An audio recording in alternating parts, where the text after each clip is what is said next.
Good morning. It's May 31st, and I'm just rereading My Utmost for His Highest. Yesterday, I did not finish May 30th. I only got as far as, suppose God tells you to do something that is an enormous test of your common sense, totally going against it. And then my whole prayer time was based on that. And I read the rest. So I started reading a little bit of it again and then decided to, document it, capture it. So here we go. Suppose God May 30th is, verse is Luke 9:61. And it says, Lord, I will follow you, but, ... So, suppose God tells you to do something that is an enormous test of your common sense, totally going against it. What will you do? Will you hold back? If you get into the habit of doing something physically, you will do it every time you are tested until you break the habit through sheer determination. The same is true spiritually. Again and again, you will come right up to what Jesus wants, but every time you will turn back at the point at the true point of testing, until you are determined to abandon yourself to God in total surrender. Yet we tend to say, yes, but suppose I do obey God in this matter. What about? What about ...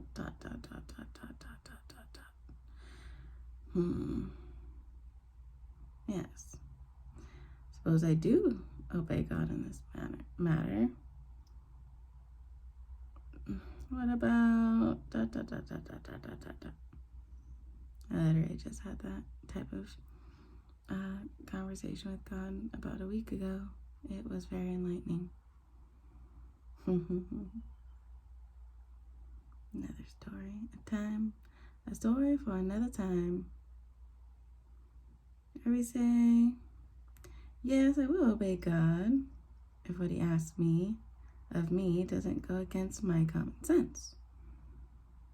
But don't ask me to take a step in the dark.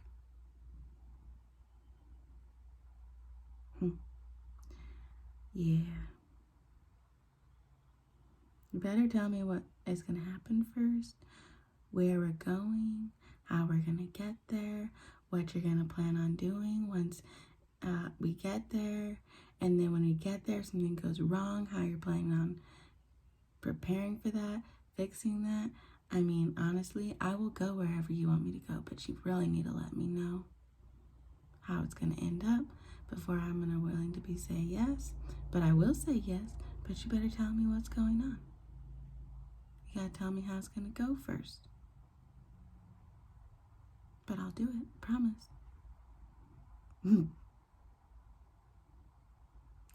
Jesus Christ demands the same unrestrained, adventurous spirit in those who have placed their trust in Him.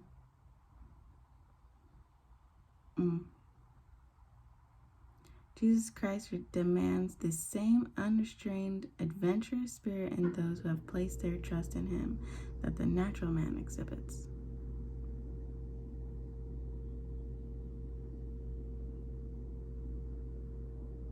Wow.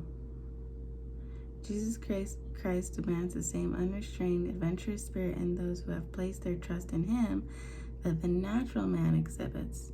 That totally reflects what I experienced yesterday. I went on an adventure with my friend, and we kind of ended up going past our exit, ended up being stuck going all the way through the mountains. I don't know if you're familiar with San Diego, but if you get through the mountains on the other side, you're like practically to Mexico, and it is straight desert. And it was like literally the most amazing detour. yeah, we just like really enjoyed being in the desert. It was super healing.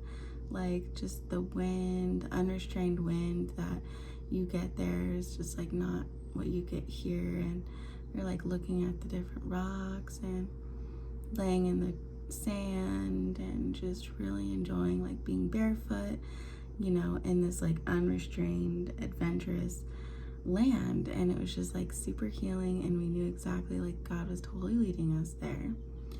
And it was just so incredible. And at the exact same time, we were having actual well, I guess like a little bit later, but I know like God was talking the same,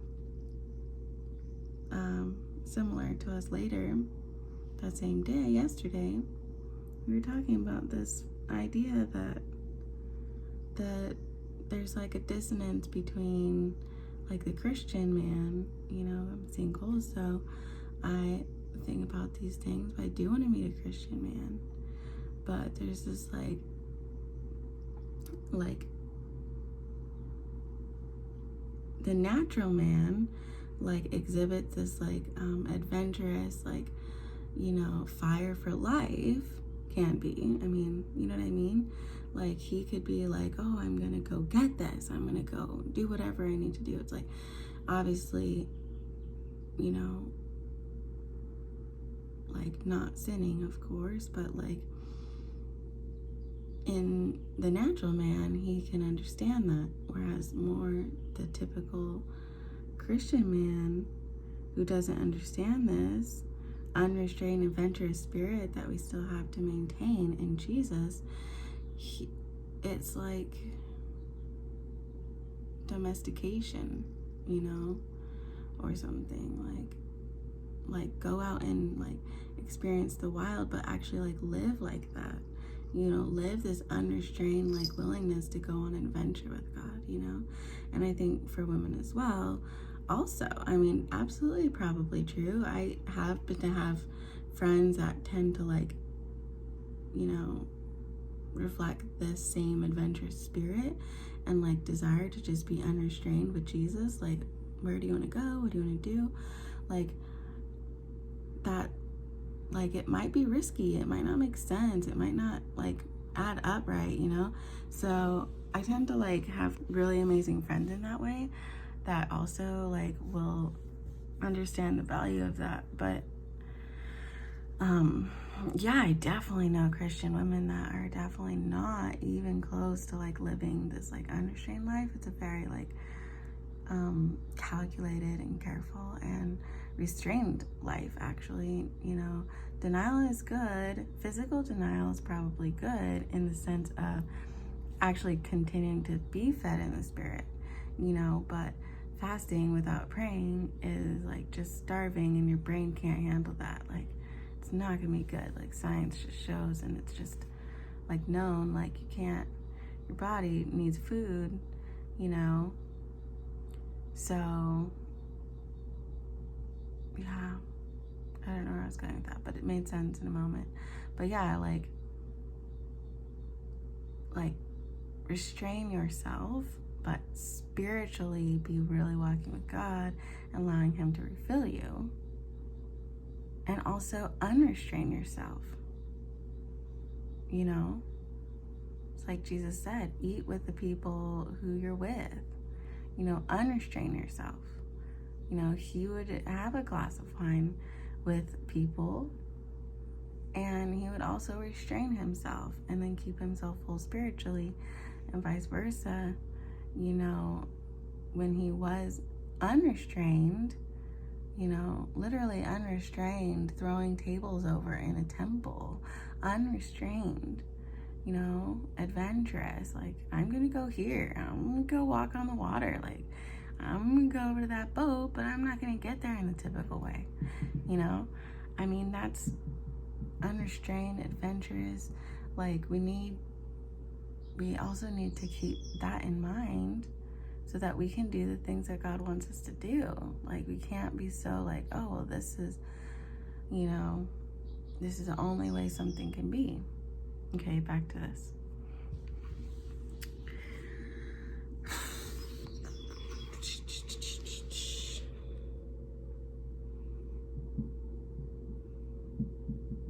If a person is ever going to do anything worthwhile, there will be times when he must risk everything by his leap into the dark, in the dark. In the spiritual realm, Jesus Christ demands that you risk everything you hold on to or believe through common sense and leap by faith into what he says. Once you obey, you'll immediately find that what he says is as solidly consistent as common sense. Absolutely true. Totally find that to be true. It's like, just go ahead and do that weird thing that doesn't make sense. Like, literally, we had the funniest experience, because when you come back from that desert and you're like close to Mexico, because we like almost went into Mexico, we're like, I hope we don't accidentally go into Mexico. That would be like really annoying, probably bad, really inconvenient, and probably bad. Like, I don't have a passport with me. I have a driver's license. Anyway, just Border Patrol. And when we're living this way, and you're like, okay, well, but obviously we missed our exit. This is supposed to be what's over here. And then we found this experience, like amazing desert experience that God was like really like leading us to. But it was really funny. It's like, it didn't make sense. Like, so we ended up going through Border Patrol, and they actually like pulled us over, which was like, no, like, why? And it was just like, nothing that I say to you is going to make sense right now. They're like, where are you going? Well, we don't really know. Like, I don't, like, because that's why he pulled me over. It's because he's like, oh, where are you going? I'm like, he's like, where are you from? And we're like, well, we just came from, like, the desert back there. Oh, from where? I don't know. I was just driving that way, and then I had to turn around and come back. Where are you going? Well, we're trying to find this waterfall. Like, it didn't make sense. The guy pulled me over and was like, okay, we're gonna have to talk to you more. And we're just like, honestly, like, you know, what if, nothing I could say. It was like so frustrating, because I'm like, this is not like, nothing I say right now is gonna make you want to let me go on. I was like, oh, what were you doing? Like, being in the wind in the desert, because like we're in San Diego, and it's very, like, the weather is very temperate and nice and beautiful, but like in the desert it's very like warm, like hot and windy and primal, and like just like totally different experience. Like, that doesn't make, like, I mean, I guess it makes sense, but we didn't go there on purpose, and I don't know where we were. And like, where are you going? Well, we're actually like trying to find something we've never been to, and he'd never heard of it. It was like called Green Valley Falls, which was really awesome, but like, apparently he had never heard of it, didn't know what it was. And we're like, no, it's in here somewhere, we don't know. Like, look at our phone, like, this is a thing. Like, I have a driver's license, I'm a citizen. Like, honestly, I live in San Diego. I'm like, you know, like, yeah, it was just really funny, because I'm like, nothing what I'm gonna say is going to sound like I'm not a crazy person who's probably not trying to like smuggle something in from Mexico. Like, I have like a mom van, like, it's getting old, like, literally, like, I look so sketchy. Like, it's so funny, but only like to the natural man. Like, it made perfect sense to us. Like, that's exactly what our point was, to be there. It's like, be unrestrained, doing whatever we're led to do. So no, I don't know where I am, and I don't know where I'm going. Do I sound like a crazy person? Probably. Like, probably do. And I get that. Like, I hear that. I get that. Like that registers to me that that's not going to make sense to your natural man. Please let me go. I really want to go back to San Diego. Like, please. Yay. I really am not a bad person. Anyway, okay. I wouldn't let me go either. Not with that face. Okay. Moving on.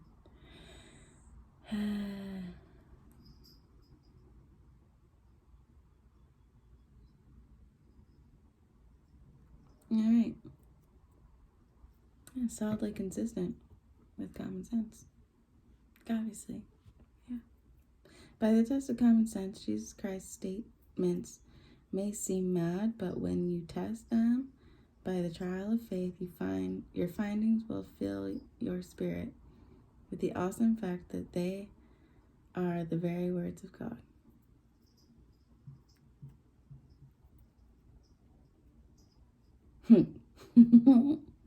By the test of common sense, Jesus Christ's statements may seem mad.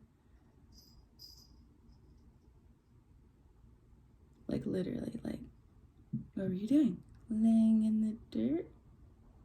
In the sand? In the desert? Being in the desert?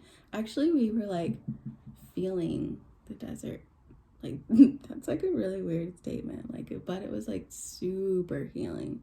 Like, literally, like my skin was getting better.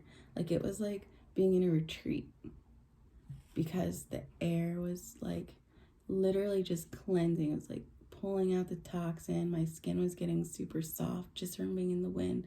Like, I feel like there was different minerals in the air, different energy, like an electricity in the air, in the wind. Like that, all those statements make me sound mad.